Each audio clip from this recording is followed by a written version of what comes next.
Sana bu kilit soruyu soracağım. Ben biliyorum ama tekrar teyit ettireceğim. Sağ tarafta bir evin de var. Çok güzel. İnşallah güle güle oturmak nasip olsun sana. Teşekkür ederim. Çok sağ ol. Buranın kirası ne kadar? Aylık. Bütün bu... Sen daha detaylı da bilgi verirsin. Ya, Nasıl bir yerde olduğumuza şimdi dair. tarla olayına girmeyelim ona. O Tamam. tamamen kişisel business alakalı. Ama ev olayı mesela bizim olduğumuz, yaşadığımız yer. Detaya da girelim hadi. Normalde girmem ama girelim. Mesela uzunluğu 500-600 metre. Eni de 15-20 metre. Aylık kirası, sana sordum bu soruyu daha önce. Ne kadar dedim mesela ben sen? dedim ki $1000 bence. 1000-1200 dolardır dedi, dedim. aynen. Evet. Belki ama 1000 dolar. daha ucuz olduğunu tahmin ediyorum dedim. Sen Okay. bana dedin ki ne kadardır dedin. Dedim ki 250-300 dolar mı? Okay. Sen beni çok şaşırttın. Aynen. Yani burası benim yaşadığım yer. Anlattığım bu uzunluk ve en tamamen 100 dolar. Aylık 100 dolar. Yeni videodan Dalat'tan selamlar. Engin'le beraber buluştuk. Sağ olsun beni kendisi davet etti buraya. Teşekkür ederim. Öncesinde de çok güzel bir yemek yedik valla. Elinize Aynen. kolunuza sağlık. Teşekkür ederim. Süper, böyle şu anda kahve tarlalarının arasındayız. Engin, burada kahve üretimi yapıyorsun. Evet. Önce seni bir tanımak isterim açıkçası. İzleyiciler de bir tanımak ister. Tabii. Şöyle. Herkese selamlar öncelikle Vietnam'dan. Çok mutluyum gerçekten. Hani buraya birçok Türk arkadaşımız geliyor Vietnam'a. Elimizden geldiğince hep herkesi misafir etmeye çalışıyoruz ama işte bazen yoğunluklar oluyor falan bilmem ne. Biz de yoğun oluyoruz. Zaten kahve hasadından yeni çıktık. Bazen fırsat olmuyor. O yüzden yani gelemeyen arkadaşlar veya misafir edemediğimiz arkadaşlar kusura bakmasın, hiç alınmasınlar. Başka fırsatlarda olduğunda yine şey yaparız, misafir ederiz.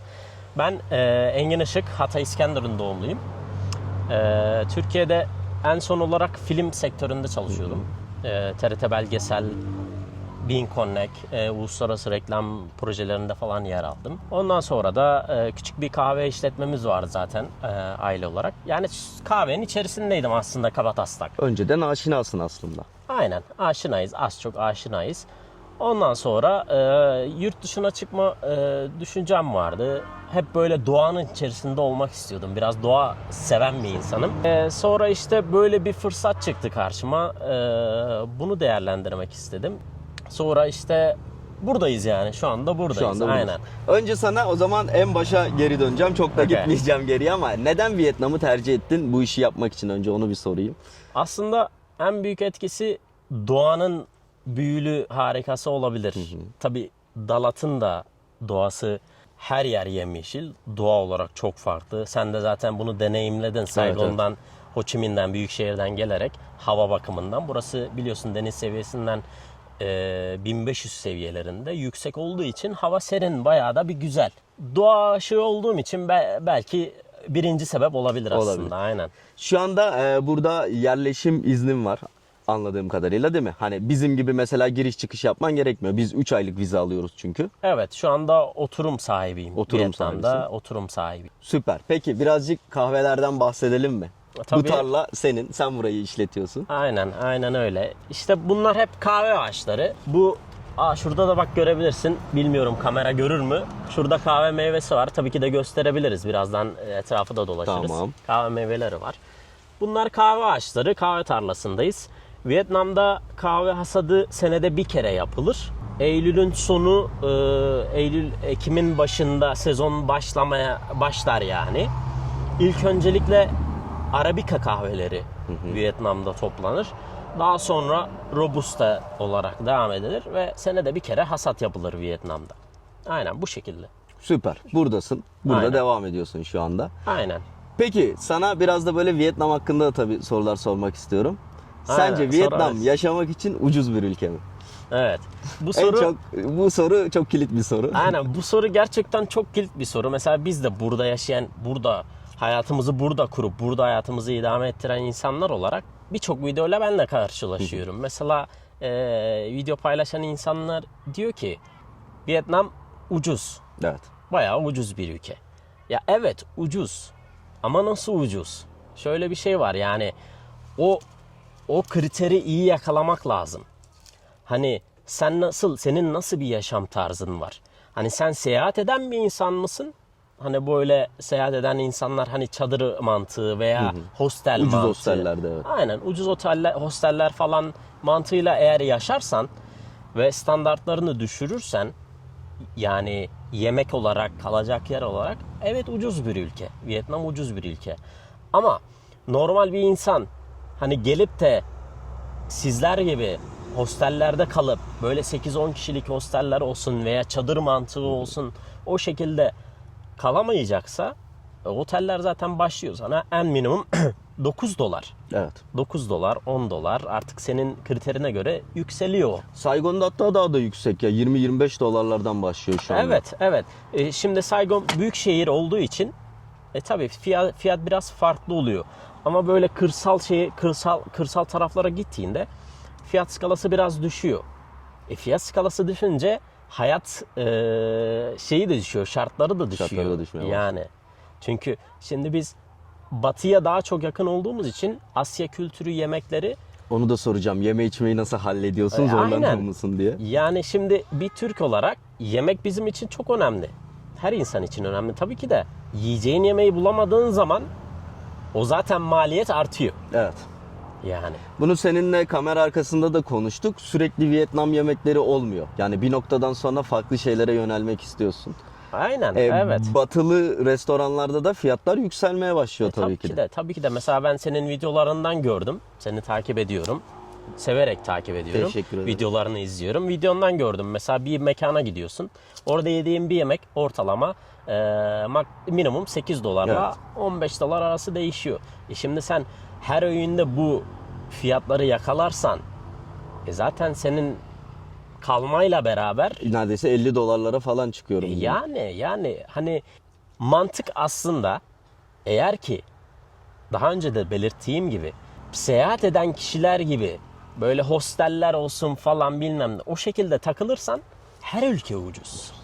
Her ülke ucuz. Sadece Vietnam değil, her ülke ucuz.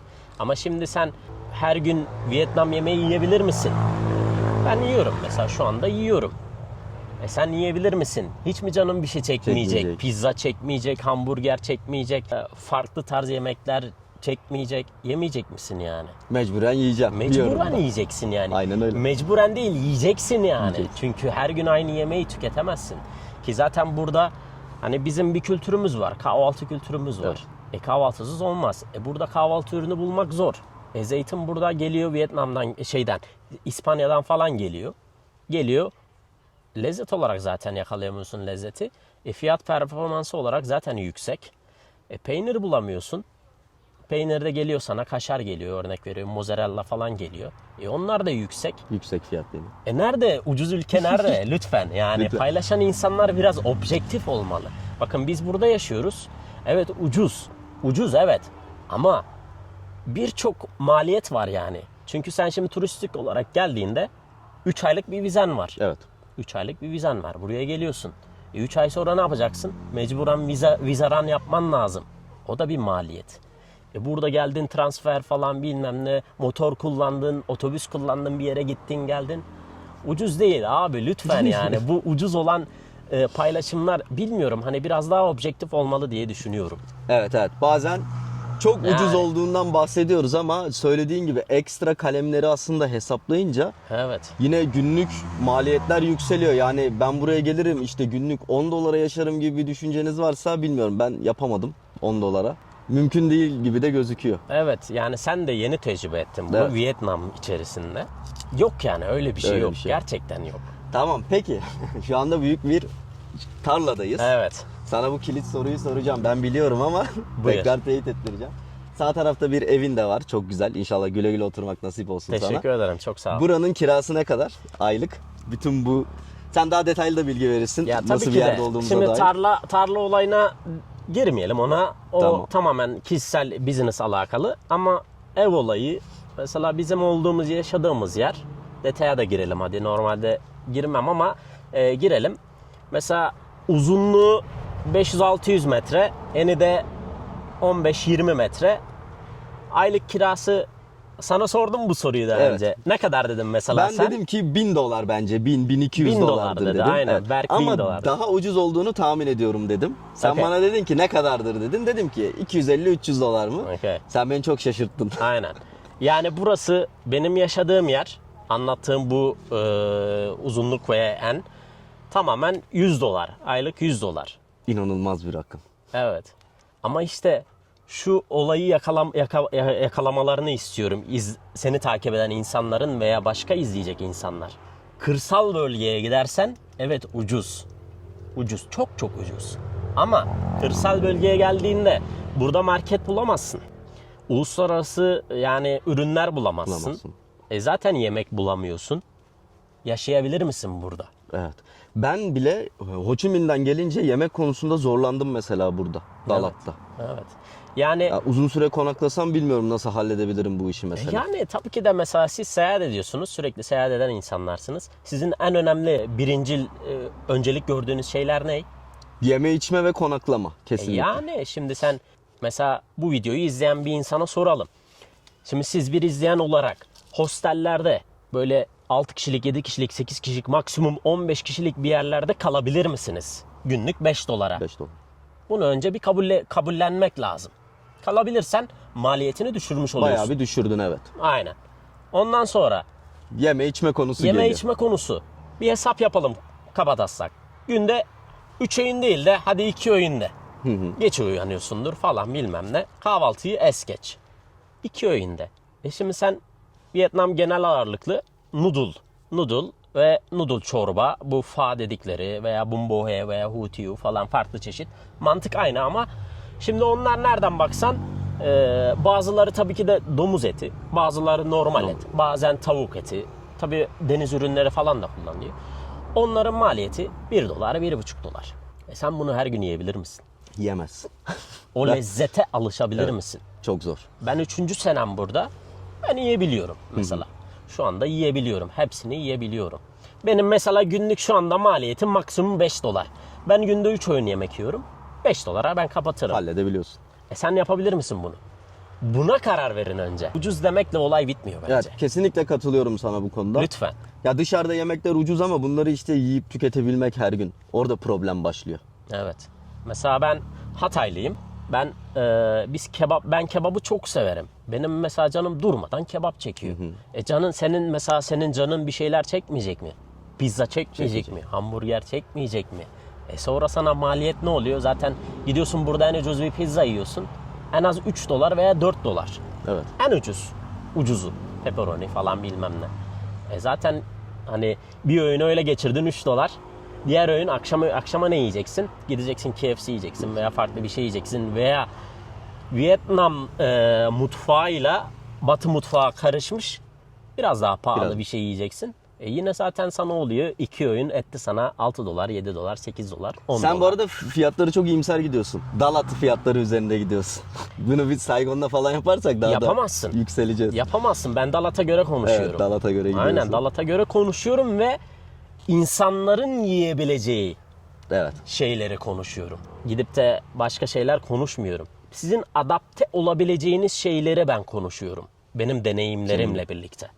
O şekilde yani. Peki biraz da böyle Vietnam'ın olumsuz yanlarından bahsetsek. Mesela seni var mı burada zorlayan? Ya da daha şöyle bir soru sorayım. Vietnam halkının mesela Türklere bakış açısı veya yabancı turistlere bakış açısı nasıl sence? 3 yıldır buradasın.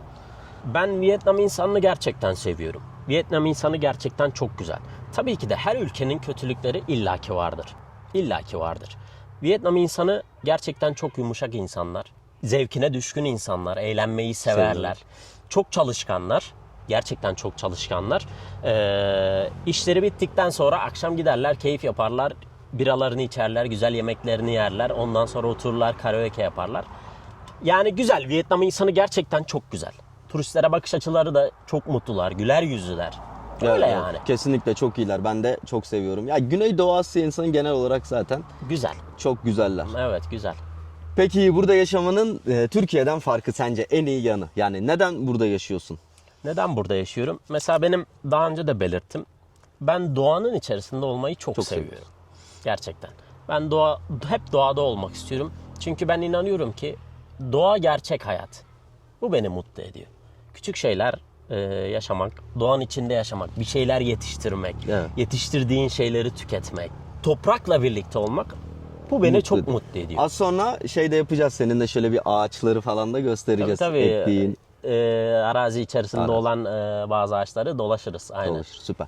Kahve işini birazcık sormak istiyorum. Belki bu videoyu izleyip senden feyz alıp ya acaba ben de bu işi yapabilir miyim diyenler olur.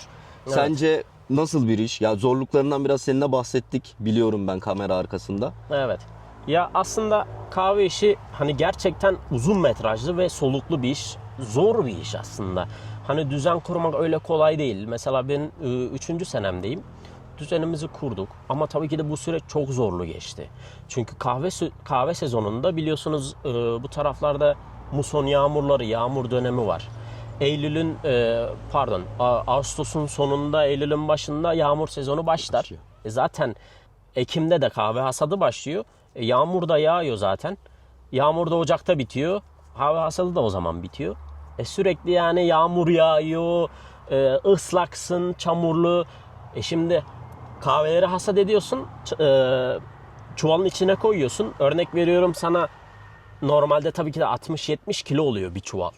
Şimdi sen o çuval suyu yiyince de oluyor sana ekstra bir 5 kilo 10 kilo daha ağır. Yani gerçekten kahve işi çok zor. Çok zor. Öyle. Bir de Her yiğidin harcı değil onu yani. diyeceğim. Bir de anlamak lazım bu işten, Evet, değil mi? evet. Sen az önce bana mesela çekirdekleri gösterdin. Bak bu böyle, bu böyle. Aynen. Öyle hani benim işte param var, gireyim, yapayım gibi bir iş değil gibi geldi bana. Değil. Değil yani mi? Çuvallarız gerçekten. öyle bir şey yaparsak. Yani şöyle, çok büyük paran olur. Tamam mı? Çok büyük paran olur. Aracı olursun. Aracı olursun. Alırsın kahveyi, satarsın. Hiçbir şeye karışmaz. Bu şekilde yani. Ama sen burada direkt her şeyi kendin yapıyorsun. Tabii biz kendimiz tamamen yani hani bu bir motto var ya, tarladan fincana. Bütün süreçleri biz işliyoruz. Yani kahveyi toplamasını da biz yapıyoruz. Kahveyi kendi alanımıza getirip temizleyip yıkayıp ondan sonra fermentasyon işlemini de biz yapıyoruz. Kurutma işlemini de biz yapıyoruz. Ayıklama işlemini de biz yapıyoruz. En son kavurma işlemini de biz yapıyoruz. Her şeyi biz yapıyoruz. Muhteşem. Biz kontrol ediyoruz yani. Vallahi elinize emeğinize sağlık. Teşekkür Harika da ederim. gözüküyor. Ben az önce bir kahvenin tadına baktım. Birazdan tekrar Evet. bir kahvenin daha Burada tadına bir bakacağız. demleme kahve Aynen, yapacağız. burada bir demleme Aynen, kahve demleme kahve yapacağız. yapacağız. Yani biz Viet Pho Coffee zaten bizim ismimiz Viet Pho Coffee. Biz tamamen özel, nitelikli yani specialty coffee dediğimiz, tamamen sana zaten az önce gösterdim. Fırsatımız olursa onu da gösteririz. Hani nasıl ayıklıyoruz? Evet. Kötüyle iyi nasıl ayıkladığımızı gösterdim zaten. Hepsi elle, özel yani büyük emekler sarf ederek hazırlanıyor. Biz tamamen özel kahve odaklı çalışıyoruz şu anda. Aynen. Şu anda ama Türkiye'ye herhangi bir şekilde ithalatın söz konusu değil. Tabii ki de değil. Yani şimdi insanların kafasında belki çok basit gelebilir. Uluslararası iş yapmak öyle kolay değil. Hele ki uzun bir mesafe olunca her şeyi etkiliyor. Maliyeti etkiliyor, zamanı etkiliyor. Şimdi buradan Türkiye'ye kahve göndermek öyle kolay değil yani. Kolay değil. Çünkü maliyet bakımından çok yüksek oluyor. Anladım. Süper. Evet. Vallahi var mı senin başka eklemek istediğin bir şeyler aklına gelen? Yani o şekilde senin izleyicilerin merak ettiği varsa sorular paylaşabiliriz. Her şeyi paylaşabiliriz. Vietnam Her şeyi hakkında. paylaşabiliriz diyorsun. Aynen. Tamam, o zaman şunu sorayım, bu çok merak edilecektir. Aylık mesela ne kadar harcıyorsun Dalat şehrinde? Bir Okey. maliyet hesabı yapsak. Aylık ne kadar harcıyoruz? Mesela ben gerçekten çok düşük maliyetler. Niye düşük maliyetler? Çünkü biz hani çiftçi mantığı diyelim. Çiftçi mantığı, bazı şeyleri biz de yetiştiriyoruz. Tamam mı? Mesela bizim günlük harcamamız, kalacak evimizi de hesaba katalım, mesela örnek veriyorum. $100 dedik. 2-3 dolar orası, Orası. de, tamam mı? Çok iyi. Bir öğün yemek 2 kişi, bir öğün yemek $3 de ona de, tamam mı? Gün boyu 3 öğün $10, $13 toplam $15 de. $15. Aylık $450. Çok iyi. Ama bu kırsalda. kırsalda, Lütfen. evet, önemli lütfen kısmı o. arkadaşlar, lütfen. Az önce belirttiğim gibi, eğer ki o skalayı yakalarsanız her ülke ucuz. Her ülke ucuz. Önemli olan o şekilde yaşayabilir yaşamak. misiniz? Basit yaşamak. Basit yaşamak. Aynen öyle. Yoksa yani bir gecede 1 milyon Vietnam dongu da harcanabilir. Sınırı yok, limiti yok. Harcarsın yani, harcarsın. Mesela biz burada her gün etimizi de yiyoruz. Tavuğumuzu da yiyoruz. Deniz ürünleri sana bahsettim zaten. Çok çok ucuz. Evet, her şey ucuz. Vallahi süper. İnsanı iyi, doğası güzel. Ucuz. Önemli olan o hayata adapte olabilir misin? Her gün yiyebilir misin? Kendi yemeklerini arar mısın? Ekstra cebinden maliyet çıkarsa aylık maliyetin de yükselir yani. O şekilde. Peki Vietnam'da yaşamak isteyenlere maddiyat dışında başka tavsiyelerin olur mu? Gelsinler mi? Direkt net sorayım sana. Yani Vietnam'a tabii ki de gelsinler. Vietnam çok güzel gezilecek bir ülke. Çok güzel hikayeleri, çok güzel doğası, farklı farklı kültürel alanları var. Tabii ki de gelebilirler. Ucuz da yaşayabilirler. Geldiklerinde ucuz da yaşayabilirler. Önemli olan şey ne? Tamamen yerel alanlara odaklanırlarsa, hani turistlere yönelik değil de Evet. yerele yönelik restoran olsun veya kalacak yer olsun. Hani gidip de mesela tabii ki de böyle pahalı falan oteller falan, ne bileyim, uygulamalarda olur falan bilmem ne. Ucuz yerler de bulabilirler yani. Önemli Bulunur. olan birazcık yerel hayata adapte olabilmek. Kesinlikle. Yerel olarak Kesinlikle. yaşayabilmek. Burada yani her şeyini yaparsın yani. Çok güzel yapar gezersin. Peki buralarda sence iş olarak Türk restoranı açmak mantıklı bir fikir mi? Galiba Dalat'ta ben hiç görmedim. Türk restoranı yok. Evet, Dalat'ta Türk restoranı yok. Keşke olsa yani. Benim en çok Evet, aradığım doğru, aradığım şey o. Zaten Vietnam'da 2-3 tane şehirde var Türk restoranı. Yani Türk restoran işi başlı başına çok kapsamlı bir iş. Kolay Zor, değil yani. zor bir iş. Hem takım olarak hem de ürün bazında. Çünkü farklı bir ülkedesin. Ürünleri de nasıl karşılayacaksın? Ondan ayrı yapacağın ürünler yerel insana hitap edecek mi? Veya turiste yapacağın zaman merkezi bir yerde olman lazım. Evet. O zaman da maliyetler artacak. Yani hepsi detaylı bir şekilde düşünüp hesap edilmesi lazım. Kesinlikle. Aynen. Dalat hakkında da birkaç soru sormak istiyorum. Genelde böyle turistlerin bazısının geldiği, kimisinin de pas geçtiği bir yer Dalat. Evet. Hani sen ne tavsiye ediyorsun? Gelsinler mi Dalat? Görülmesi, gezilmesi gereken yerleri nasıl sence? Aslında Dalat şöyle bir hikayesi konusunda biraz girmek isterim aslında. Çok sevinirim. Dalat şöyle, Vietnam'ın son kralının yaşadığı şehir burası Dalat. Son krallık döneminin son kralı. Burada zaten 3 tane krallık sarayı var. Belki fırsatın olur, gezme şansın olur. Onun için Vietnam ülkesi bu şehire bayağı bir önem veriyor. Gerçekten hani burası Vietnam'ın Paris'i Gibi. Öyle bir bizim cümlemiz olur ya. Vietnam'ın Paris'i. Doğası çok güzel. Bayağı bir turistik. Yabancı turist olmasa bile yerel turist sürekli full.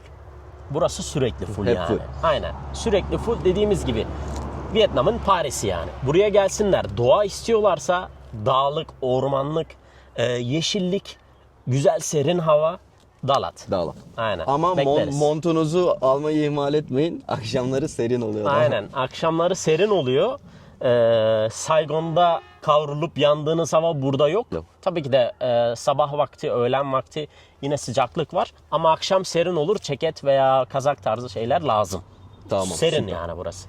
Ben zaten Engin'in Instagram adresini de açıklamalara bırakıyorum. Geldiklerinde sana yazarlar. Söylediğin gibi az önce de çok yoğun çalışıyorsun. Ben de gördüm. Müsait olursan mutlaka ben dönüş sağlayacağını düşünüyorum zaten. Ya tabii ki de ben sana da belirttim bunu. Buraya gelen insanlara çünkü ben burada tek başıma yaşıyorum.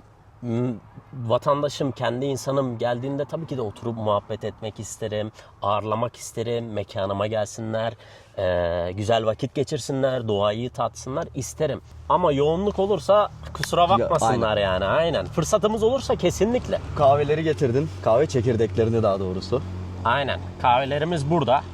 Biraz açıklamak isterim aslında. Süper olur. Şöyle, bu yeşil kahve çekirdeğidir. Şöyle kameraya da göstereyim. Ben de göstereyim yakından. Yeşil kahve çekirdeği. Bu da kavrulmuş hali. Şöyle. Aynen. Yani bildiğiniz kahve budur. Belki videoda da gösteririz. Mesela şöyle bir tane meyveyi aldık. Şu kahve meyvesidir. Bildiğiniz kiraz gibi. Bizim kiraz Kiraz gibi. gibi. İçinde de iki tane bu kahve çekirdeğinden çıkar. 2 tane şöyle. Hiç işlem görmemiş. Direkt ağaçtan aldık ve bu Aynen. şekilde karşımıza geldi. Bu yeşil meyve kırmızıya döndüğünde olgunlaşmış demektir. Biz bunu olgunlaşmış halde koparıyoruz. Sonra fermentasyon işlemleri gerçekleştiriyor. Farklı farklı prosesler var, işleme yöntemleri. Onları gerçekleştikten sonra yataklara koyuyoruz, kurutma işlemi. Kurutma işlemi ve yeterli nem oranına geldiğinde kahvelerimizi topluyoruz. Dış kabuk dediğimiz, parşöment dediğimiz bir dış kabuğu var. Ondan ayırdığımızda sonuçta bunu elde ediyoruz. Yeşil kahve çekirdeği. Şimdi bu da aynı kahve çekirdeği. Aynı kahve çekirdeği Allah Allah. Dalat. Dağlar. Aynen. Burada hava serindir. Şimdi bu iki kahve görüyorsunuz, bir tanesi şöyle farklı, diğeri farklı. Bu aslında iki kahve çekirdeği birlikteydiler. Biz ne yaptık? Ayrıştırdık. Biz özel kahve ürettiğimiz için bu kirli olan, yani defektli olan kahveyi ayrıştırıyoruz. Elimizde sonra bu özel kahve ortaya çıkıyor. Yağmur başladı. Yağmur başladı. Evet, buralarda bizim kahve kurutma yataklarımız. Biz fermentasyon işlemlerinden sonra kahveleri buralara koyuyoruz. Kurutma işlemi burada gerçekleştiriyor.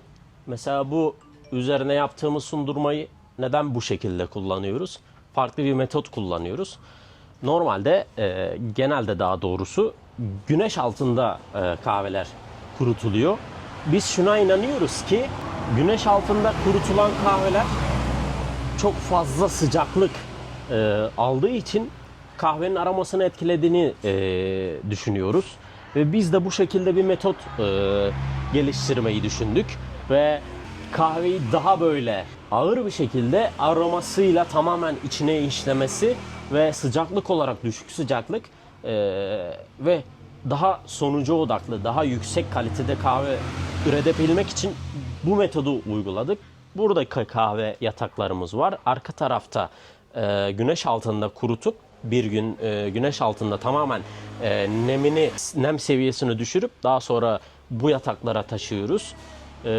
Arka tarafa da yeni çalışmalarımız, yeni projelerimiz var. Bu şekilde ilerliyor süreç. Burada tamamen nem oranı %12'ye, 11'e, 10'a falan düştüğünde kahvelerimiz demek ki hazır oluyor. Olay bu şekilde. Varsa Harika. senin sorun cevaplayabiliriz. Süper açıkladın. Evet. Valla gayet güzel bir kısımda da kahveler Aynen. kurutuluyor. Kahve Harika. yataklarımız bunlar. Bunların hepsini de ben kendim yaptım. Burada kaynak yapmayı bile öğrendim yani. Vietnam bana her şey kattı. Bu gördüğüm bütün yatakları ben kendim yaptım. Kendi el emeği. Aynen öyle, aynen öyle. Harika valla. Ufak bir yağmur krizi yaşadık ama Aynen. hallettik. Yağacak Dalat'tayım. sandık ama yağmadı. Güzel. Bulutlar gidiyor o tarafa doğru. Dalat yani. Dalat. Normal dalat. Geçen gece de bir anda birden böyle bastırdı. Aynen. Bugün de gördüm de ben hava durumdan şey yaptım, kontrol ettim. %15 gösteriyordu. O da dedim artık yağmaz ama bir attı böyle. Bir de rüzgar vurdu bizi. Tekrar buradayız ama sorun Buradayız. yok. Hava mis gibi ama Dalat'tan. Müthiş bir havası Aynen. var Dalat'ın. Kahvelerden devam edelim. Aynen. İşte az önce dediğim gibi bu bizim ürettiğimiz tamamen special dediğimiz nitelikli kahve. En son bizim elimizde olan bu kahvedir. Bu da işte özel kahve. Daha sonra da bu en son aşama yani. Kavurmaya hazır. Hazır. Kahve olayı budur. Bu da en son işte kavrulmuş hali. Süper. Aynen. Şimdi bu güzel yeni sezon, daha yeni taze Oo, hadi bakalım. yaptığımız yeni sezon kahvemizden bir demleme yapalım. Yapalım. Burada hassas terazimiz de geldi. Tabii olmazsa olmaz. Aynen öyle. Şimdi ne yapıyoruz? Genelde 15 veya 20 gram aralığıyla değişiyor demleme usulü. Tamam. Dünya standartlarında. Sosyal medyada bir tane arkadaş var. İsmi aklımda değil ama bu kahveleri yorumluyor. Belki görmüşsündür. İsmi nedir? Vallahi ismini hatırlayamadım. Onu biliyorsanız yorumlara yazarsanız sevinirim. Bayağı meşhur bir arkadaş. Paylaşın lütfen. Ben de merak Aynen, ettim. sen de ona bir bakmanı isterim. Aynen öyle. Şimdi 20 gram kahve çekirdeğimizi, kavrulmuş Tamam. kahve çekirdeğimizi koyuyoruz. Burası şey gibi oldu. Mutfaktayız gibi Mutfaktayız oldu. gibi. Aynen. Olsun, güzel. Yani kahve kültürü son zamanlarda Türkiye'de de gelişmeye başladı. Aynen. İnsanlar artık anlıyor ne içtiğini. Dünyada gelişmekte olduğu için şimdi kahve fiyatları niye yükseliyor? Dünyada milyarlarca insan var. Talep fazla Talep olunca, fazla. üretim yeteri kadar olmayınca ürün az oluyor, talep çok oluyor, fiyat da uçuyor. Uçuyor. Aynen. Doğru. Hani fiyat sadece tüketicilere değil, fiyat üretene de uçuyor. Örnek veriyorum sana. Ben sana tamamen örnek vereyim. Tamam. Geçen sene, şimdi kahve olayını ben biraz açıklayayım aslında. Güzel olur. Nasıl üretiyoruz? Kahve meyvesi topluyoruz ya. Arkadaşlar 4 veya 5 kilo kahvenin varyetesine göre değişir. İki çeşit varyete var. Robusta, Arabica. 4 kilogram veya 5 kilogram bu gördüğünüz olgunlaşmış kahve meyvesinden 1 kilogram yeşil kahve elde ediyorsunuz. Yani 1'e 5. 1'e 5. Şimdi biz geçen sene bir üretici olarak, örnek veriyorum, Türk rakamlarıyla ilerleyelim. Tamam. Rakamlar tamamen örnektir. Kesin rakamlar değildir. Geçen sene 1 kilogram kahveyi aldığımız fiyat 15 lira. Tamam mı? Tamam. Bu sene 2025 yani hasadı, bu senenin fiyatları tamamen 2 katı. 30 lira oldu. 30-35 lira, maksimum 35 lira. Şimdi aradaki farkı lütfen herkes anlasın. Bu yüzden kahve fiyatları yüksek. Kahve fiyatları burada da üreticiye de yükseliyor. Üreticinin işçi maliyeti var. Ürünü işleme maliyeti var. Bunların hepsi zaten, sen değirmenine Tamam, başla, değirmenine sen bir başlayayım. tecrübe edin. Konuşmaya devam edelim. Tamam. Bunlar zaten her şey etkiliyor. O yüzden kahve fiyatı da artıyor. Olay bu yani. Olay buna dayanıyor. Aynen. Hazır seni bulmuşken şeyi de sormak istiyorum. Tabii bizi izleyenlerin hepimizin böyle bir imkanı yok. Sen burada kendi kahveni hazırlayıp yapabiliyorsun. Evet. Türkiye'de böyle var mı tavsiye ettiğin, bakın şu markanın şu kahvesi güzel diyebileceğin bir Şöyle bir şey aslında. marka? Bedavada reklamını yapalım buradan. Evet. Şöyle bir şey. Türkiye gelişiyor. Bu konuda çok gelişiyor. Bayağı zaten nitelikli kahve var şu anda Türkiye'de. Çok fazla ülkenin olmadığı güzel kahveler de var. Güzel kahve servis eden işletmeler olsun, kafeler olsun var. Görüyorum, biliyorum. Yani hani marka olarak belki olmaz da var yani güzel yerler Güzel var. diyor. Aynen. Bulunabilir. Kahvenin içinde olan insanlar bilir yani. Bulabilirler aynen. Ama bu bizim bildiğimiz dünya markaları asla güzel kahve vermiyor değil mi? Ya zaten Ne düşünüyorsun? hani var, güzelleri de var. Bulmak mı gerek? Tamamen şöyle bir şey de açıklayayım mesela ben. İnsanların kafasında bir düşünce oluşsun. Şu gördüğünüz kahve commercial dediğim, yani ticari kahve. Bu kötünün en iyisi. Bunun daha kötüleri de var arkadaşlar. Bunun kötülerinin kullanıldığı yer, ben sana açıklayayım, senin de aklında bir fikir Evet. olsun. Instant coffee dediğimiz, yani bu Nescafe üçü bir arada karışık böyle, yani paket içerisinde olan kahvelere genelde, benim açımdan tabii ki de, belki ben yanlış olabilirim, benim bildiğim genelde bu kahvelere kullanılan kahveler. Yani tamamen hani çöp mantığı. Ya sen öyle dedin hatta, çöp kahve bunlar dedin. Aynen, yani instant kahveden uzak durun. Şeylere falan hiç girmiyorum zaten, bu Nescafe üçü bir arada, tozlar falan. Ya onun içinde zaten Kahve ne yok. olduğu belli Ne değil. olduğu belli değil. Ya zaten açıklamayı okusan, daha doğrusu pardon, içeriğinde ne var? Ben mesela bir ara karşılaşmıştım, biri açıklıyordu. İçerisinde %1 mi, %2 mi ne kahve var. O da zaten hiçbir şey yani. Yok gibi bir şey. Aynen öyle. Galiba bu artık boşa dönüyor. Aynen, hazırdır. Tamam. Ben de ilk defa böyle bir kahve çekmiş oldum. Şöyle açıp, alttan bir açıp Şuradan. koklayabilirsin. Tamam. Bir kokusuna da bak bakalım, hoşuna gidecek mi? Oo, Evet. mis gibi, harika. Evet. Dilerim ki bu kahve kokusunu da sizlere iletebilelim ama ne yazık Maalesef. ki belki ileride bakalım. Değil mi? Yapay sizin, zekayla falan bir şeyler. Belki. biz de sizin bardaklarınızda yer alırız inşallah. İnşallah. Bakalım. Vietfok Coffee olarak. Evet. Şimdi kahvemizi koyduk. Tamamdır. Kahvemizi koyduk. Şöyle tartımızı sıfırlayalım.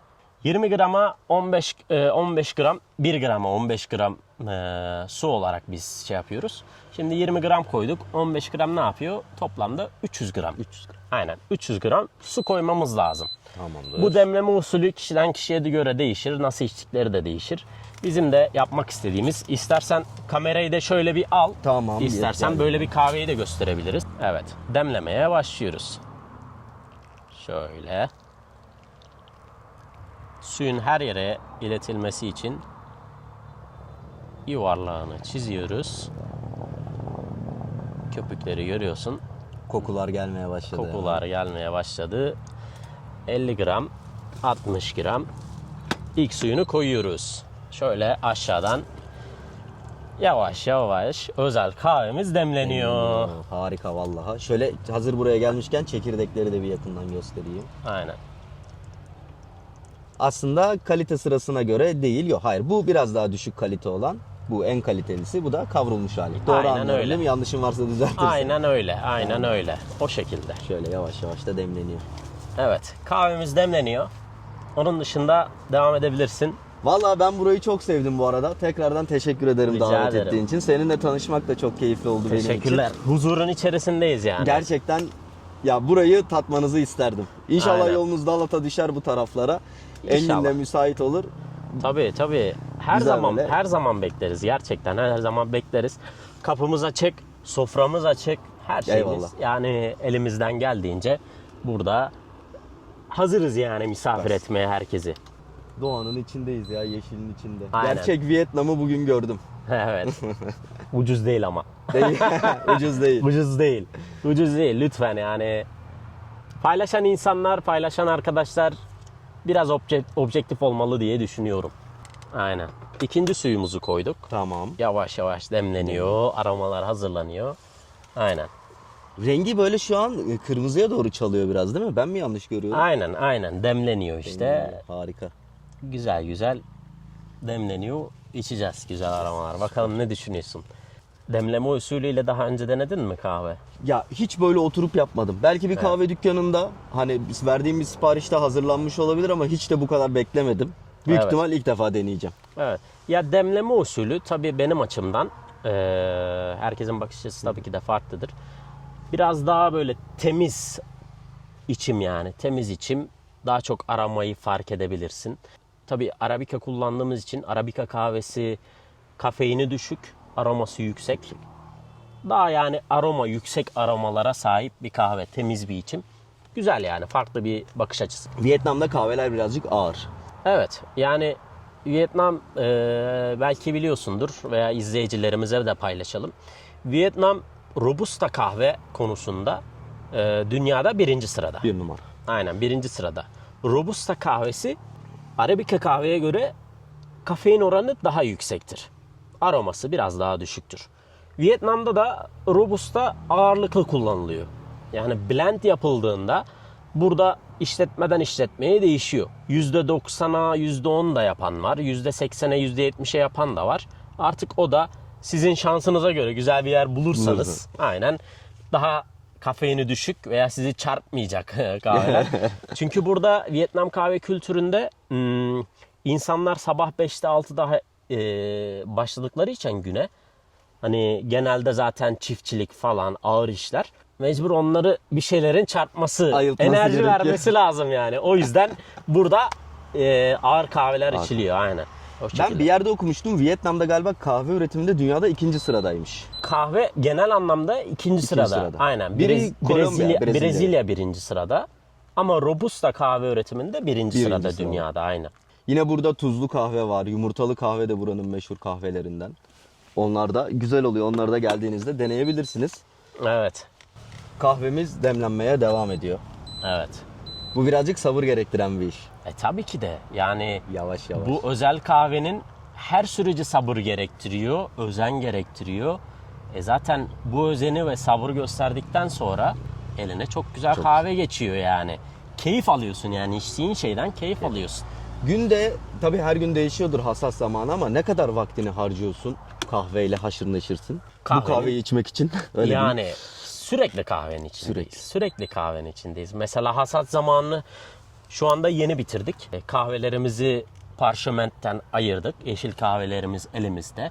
Siparişlerimiz var. Siparişlerimizi hazırlıyoruz. Yoğun süreçte sana da zaman ayırmak istedim. Çok istedim. teşekkür İyi ederim. ki de geldin. Hoş geldin. Hoş bulduk. Siparişlerimizi hazırlıyoruz. Her gün ayıklama yapıyoruz elle. Burada insanlar geliyor, yardımcılarımız. Elle ayıklama yapıyoruz.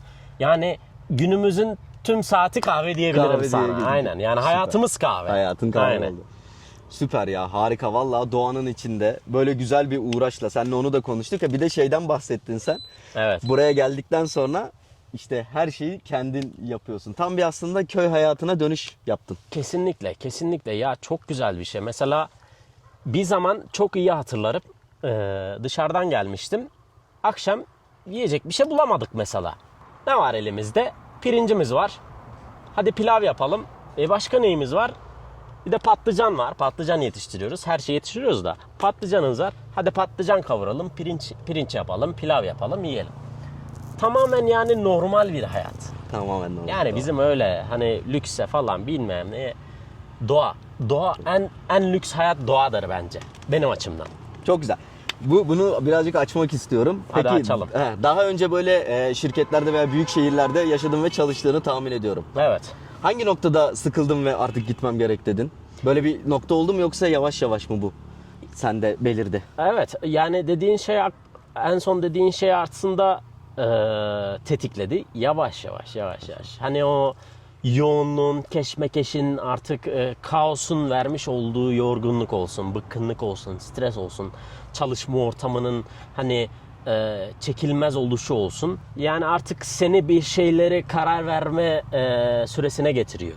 Zorluyor. Aynen. Yani seni artık diyor tamam yani hani bu senin istediğin hayat değil. Güzel kazanıyorsun. Altında araban var örnek veriyorum. Her şeyin yanındasın. Ünlülerin mesela son çalıştığım sektör olsun. Ünlülerin içindesin. Güzel hayat yaşıyorsun. Her gün farklı lüks mekanlardasın. Çekim yaptığın için Eventler, falan farklı bilmem şeyler, ne. evet. Ama mutlu değilsin. Mutlu değilsin yani. Hani şurada mesela benim yalın ayak toprağın üstünde gezdiğim mutluluğu bana vermiyor oradaki Vermiyor. mutluluk. Aynen. Bu yani. Ve sen bunları aslında sıfırdan kendin yarattın. Bunu da burada aslında gösteriyoruz. Böyle bir şeyin Sıfır. mümkün olduğu. Sıfır yani. Sıfır, değil Sıfır mi? aynen. Benim buraya ilk geldiğim onu da belirtmek isterim. 2022 tarihi. Haziran 2022. Covid'in artık son dönemleri ama etkisi var. O zaman Vietnam burada sadece 15 gün vize veriyordu. Ben çok zorluk yaşadım yani o süreçte. Girdin çıktın. Tabii girdim çıktım. Kamboçya'ya 2-3 kere gittim geldim. Süreçler falan, evrak işleri falan bilmem ne, oturum izni falan bilmem ne. Bayağı bir zorlu geçti yani sıfırdan tırnaklarımızla kurduk yani. Bu keyfi görüyorsunuz ama bunun arkasında büyük bir emek de var. Kesinlikle, kesinlikle. Bence hayaliniz varsa, sabırlıysanız, disiplinliyseniz ve motivasyonunuz varsa emin olun bir zaman sonra istediğiniz şey sizin olacak. Yeter ki sabırlı olun ve devam edin. Süper, harika Aynen. valla. Gerçekten burada birebir örneği de var. Engin Yani, burada yani. gördüğünüz üzere. Evet. Vizeden konu açılmışken şeyi de sormak istiyorum sana. Okay. Oturma izni mi? Doğru mu söylüyorum? Oturum Aynen. izni. Oturum izni. Vietnam bu konuda nasıl? Hani kolaylık sağlıyorlar mı yoksa biraz daha katılar mı? Yani Vietnam oturum izni tabii ki de her ülkeye aynı şekilde kriterleri sağlarsan oturumunu alırsın. Nasıl alırsın oturum iznini? Bir, çalışma iznin olur. Tamam. 6 aylık var, 1 senelik var, 3 senelik. Artık o şirketten şirkete değişir. 2 de aile birleşim.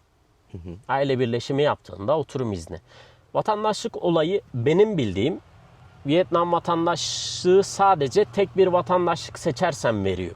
Zorlu bir süreç, uzun bir süre herhalde oturum olarak kalman lazım. Ama işte o da mantıklı olur mu? İnsanlar düşünür mü? Pasaportun Güçsüzlüğü.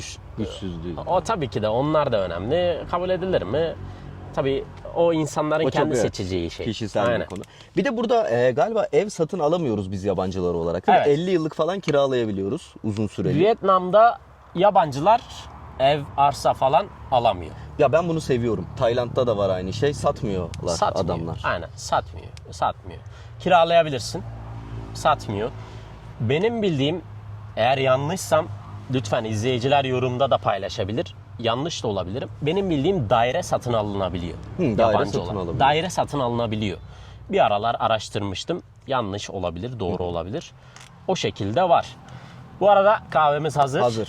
Kahvemiz hazır. Şöyle Harika bir gözüküyor. koklayabilirsin. Aynen. Kahvemiz hazır. Şöyle. Hayatımda içtiğim en doğal ve en güzel kahve olacağını en doğal, netiz, en güzel olacağını da tahmin ediyorum. Yani Aynen. bu doğallıktan çünkü şu arkamızda gördüğünüz işte ağaçlardan geldi. Şöyle. Teşekkür ederim. Eline sağlık. Dileriz ki siz de burada olun. Ama geldiğinizde kapımız açık. İnşallah. Özel kahveden içeriz.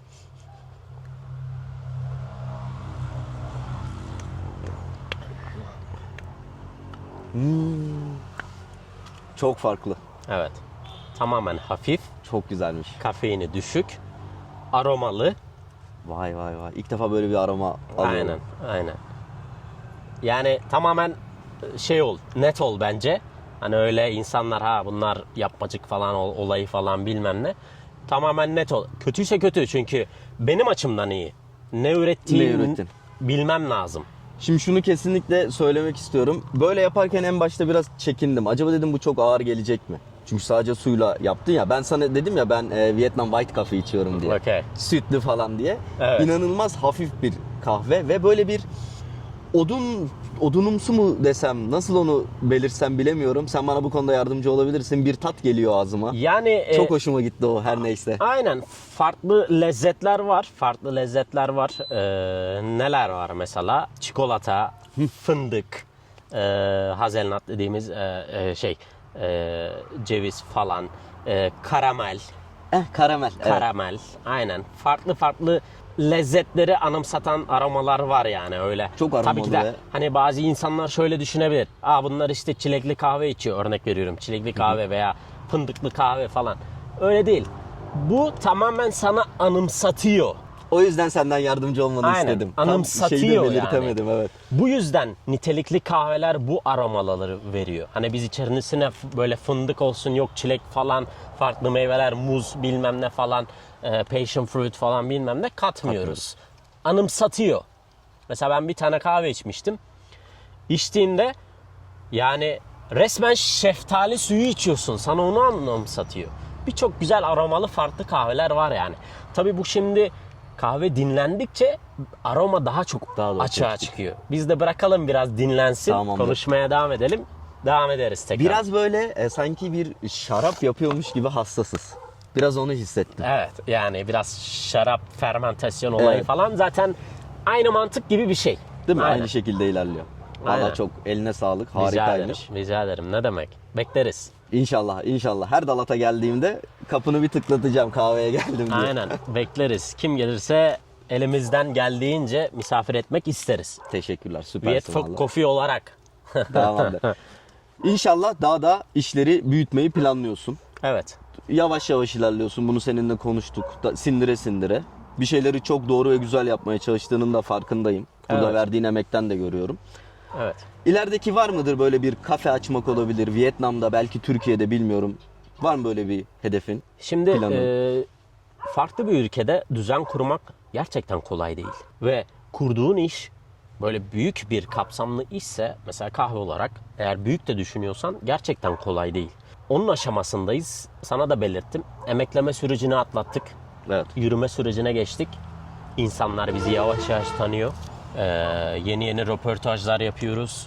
Yeni yeni müşteriler, yeni yeni talepler geliyor. Süreç çok güzel ilerliyor. Tabii ki de bu süreçler ertesinde de projelerimiz var. Türkiye'de olsun, burada Vietnam'da olsun. Türkiye'de bir kafe açmayı istiyorum. Gerçekten istiyorum. Kendi ürettiğim, kendi yaptığım ürünü benim insanımı orada tattırmak istiyorum. Burada da Vietnam'da da Türk kahvesi mantığını burada da bizim kültürümüzü burada da yaymayı düşünüyorum. Tabii ki de bunlar hep zaman, süreç, sabır, maliyet. Evet, her şeyin planlaması Her var. şeyin bir zamanı var. Bu Aynen. videoyu izleyen belki Türkiye'deki böyle kahve dükkanlarının sahipleri olabilir veya kahveyle ilgilenen insanlar olabilir. Onları mesela buraya davet etmek gibi bir planın var mı? Böyle bir şey teklif gelse kabul eder misin ya da? Yani aslında şöyle bir şey. Tüm dünya olsun. Tüm dünya olarak söyleyebilirim. Tamam. İnsanların kafasında Vietnam kahvesi kötü diye bir algı var.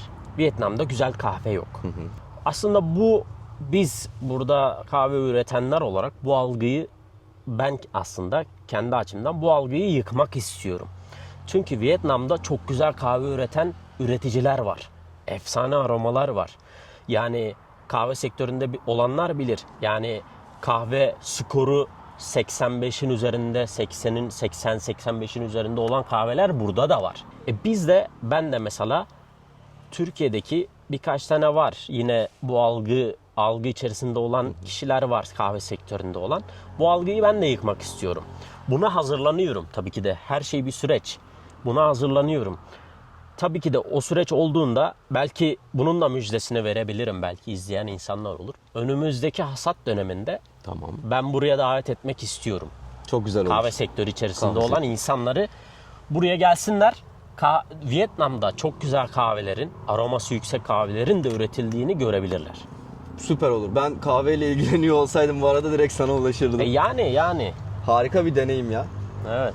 Ki sen o insanlar geldiğinde eminim ki farklı noktalara da götüreceksindir. Olayı biraz daha teknik anlamda daha çok beraber konuşacaksınızdır. Ben hani bir kahve içicisiyim açıkçası. Pek Evet. anladığım konular değil. Yani biraz tabii ki de farklı konu Farklı olabilir konulara onlar açısından. aynen eğileceğinizi tahmin ediyorum. Aynen. Şöyle kahvemiz de biraz daha demlendi. Yine tadına bakalım.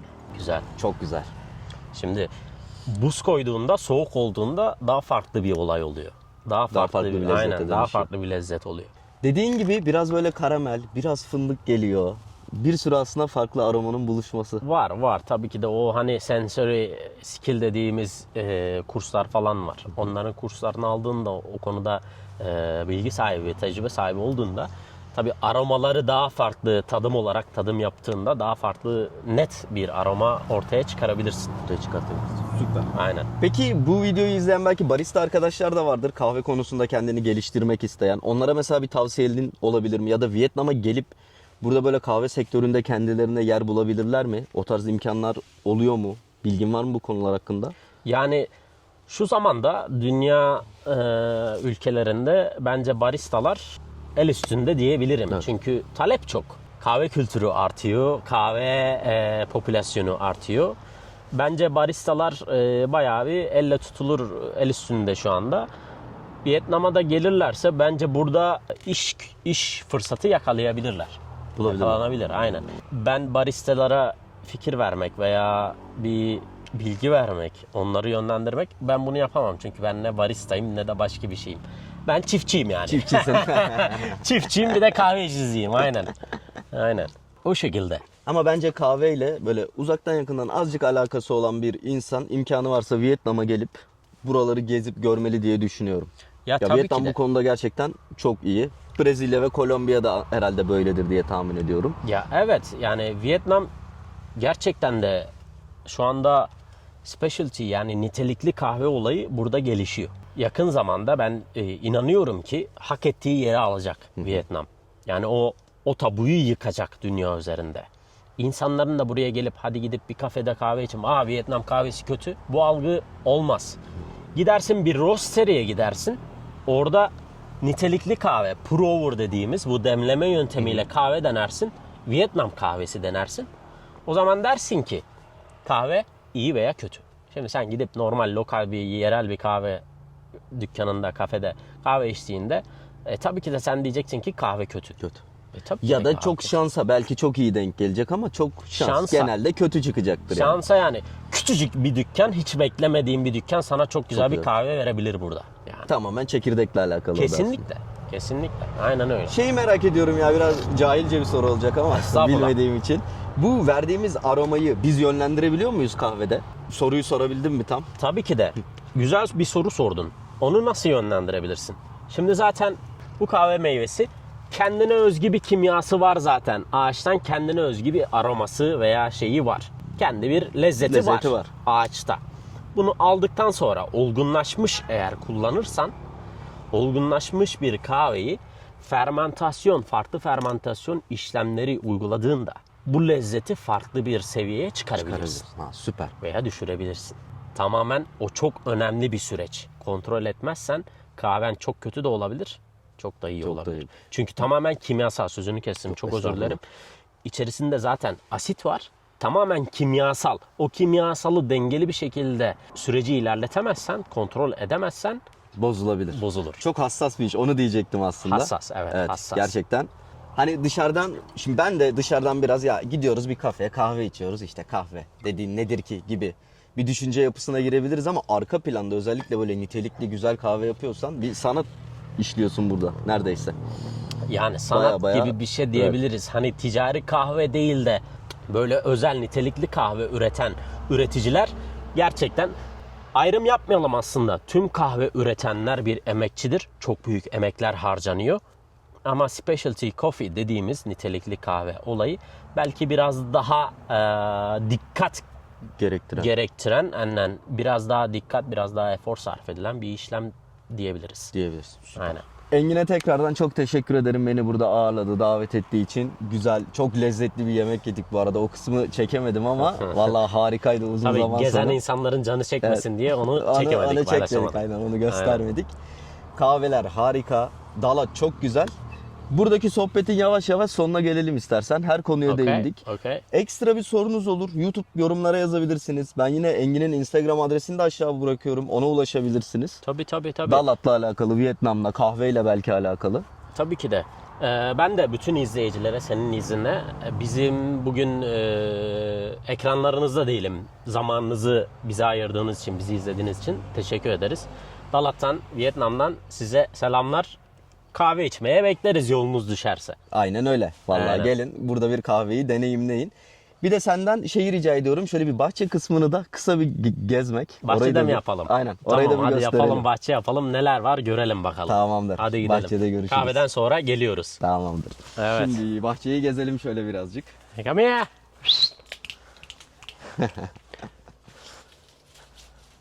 Burada nelerimiz var? Şöyle yukarıdan gösterebilirsin. Avokado falan. Her şey doğal, her şey Aynen. organik. Şöyle. Burada avokadolarımız var. Bunun da sezonu geliyor. Güzel avokadolar yiyeceğiz. İyi, inşallah. Aynen. Şöyle bahçe arkaya doğru gidiyor. Burada da da ufaklıklar var. Fena var. Fena yaramazlar.